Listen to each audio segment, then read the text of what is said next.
ایران کے میزائل ذخائر کم ہو گئے، اب تہران کے پاس معاہدے کے علاوہ کوئی راستہ نہیں بچا۔ امریکی صدر ڈونلڈ ٹرمپ کا دعویٰ۔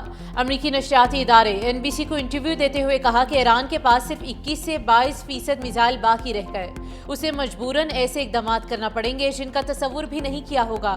صدر ٹرمپ کے مطابق ایران کے معاملے پر بڑی پیش رفت ہو رہی ہے۔ امریکہ کی پالیسی واضح ہے، ایران کو جوہری ہتھیار حاصل کرنے کی اجازت نہیں دی جائے گی۔ ایران اس وقت جوہری ہتھیار بنانے کی پوزیشن میں نہیں۔ صدر ڈونلڈ ٹرمپ کے مطابق آبنائے ہرمز اہم عالمی بحری گزرگاہ ہے جہاں سے بڑی تعداد میں آئل ٹینکرز گزر رہے ہیں۔ بحران کے حل کے بعد عالمی منڈی میں تیل کی قیمتوں میں کمی ہو جائے گی۔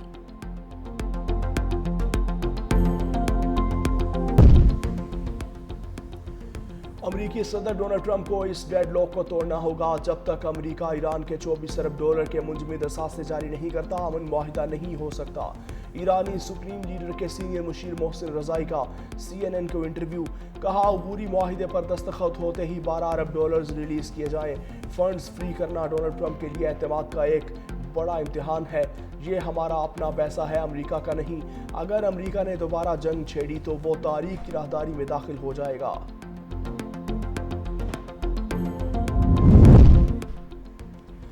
ایرانی بحریہ کی بحیرہ عمان میں 2 امریکی بحری جہازوں پر انتباہی فائرنگ۔ دونوں جنگی جہاز پیچھے ہٹتے ہوئے بحر ہند کی طرف چلے گئے۔ ایرانی بحریہ نے خبردار کیا کہ اگر امریکی بحری جہاز دوبارہ واپس آئے تو طویل فاصلے تک مار کرنے والے میزائل استعمال کیے جائیں گے۔ سینٹ کوم نے امریکی جہازوں پر فائرنگ کی تردید کر دی۔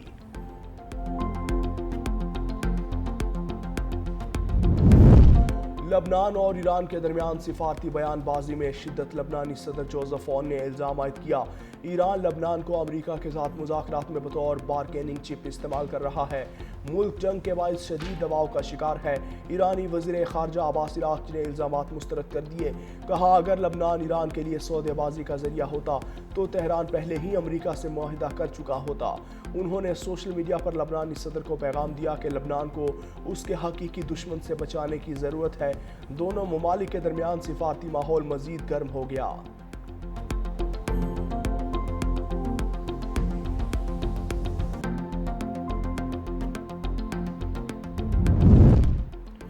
بشکیک میں وفاقی وزیر داخلہ محسن نقوی کی 5 ممالک کے وزرائے داخلہ سے ملاقاتیں۔ روس، تاجکستان، ازبکستان، کرغزستان اور قازقستان کے وزراء سے الگ الگ ملاقاتیں۔ روس کے ساتھ غیر قانونی امیگریشن کی روک تھام، غیر قانونی طور پر مقیم شہریوں کی وطن واپسی اور انسداد منشیات کے شعبوں میں تعاون بڑھانے کے معاہدوں پر دستخط۔ تاجکستان کے ساتھ افغانستان میں دہشت گرد تنظیموں، دہشت گرد کیمپس اور منشیات کی پیداوار سے خطے کو درپیش سیکیورٹی خطرات پر تفصیلی گفتگو۔ ازبکستان کے ساتھ قانون نافذ کرنے والے اداروں کے تعاون، مشترکہ ٹریننگ اور ورکنگ گروپ کی قیام پر بھی اتفاق۔ کرغزستان اور قازقستان کے ساتھ سیکیورٹی تعاون، مشترکہ مفادات کے شعبوں میں روابط اور غیر قانونی امیگریشن کے خلاف اشتراک کار بڑھانے کے فیصلے کیے گئے۔ جموں کشمیر جوائنٹ عوامی ایکشن کمیٹی کا ردن تنظیم قرار نوٹیفیکیشن جاری۔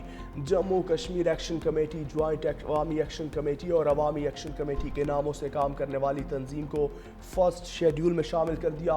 محکمہ داخلہ آزاد کشمیر کے مطابق تنظیم کو آزاد جموں کشمیر انسداد دہشت گردی ایکٹ 2014 کے تحت کالعدم قرار دیا۔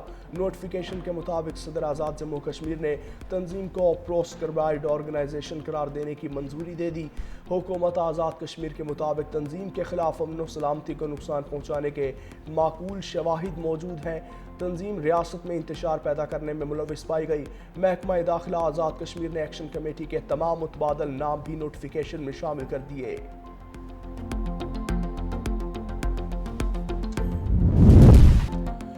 گلگت بلتستان اسمبلی انتخابات 2026 الیکشن کمیشن گلگت بلتستان کی جانب سے تمام تیاریاں مکمل۔ ریٹرننگ آفیسرز سامان پریزائڈنگ آفیسرز کے حوالے کرنے کا عمل شروع۔ دور دراز کے پولنگ افسران کو سامان کی ترسیل پہلے کی جا رہی ہے۔ تمام 24 حلقوں کے ریٹرننگ آفیسرز آج سامان کی ترسیل کا عمل مکمل کریں گے۔ آج رات تک انتخابی سامان تمام تر پولنگ سٹیشنز پر پہنچا دیا جائے گا۔ گلگت بلتستان اسمبلی انتخابات کے لیے پولنگ کل 7 جون کو صبح 8 بجے شروع ہوگی۔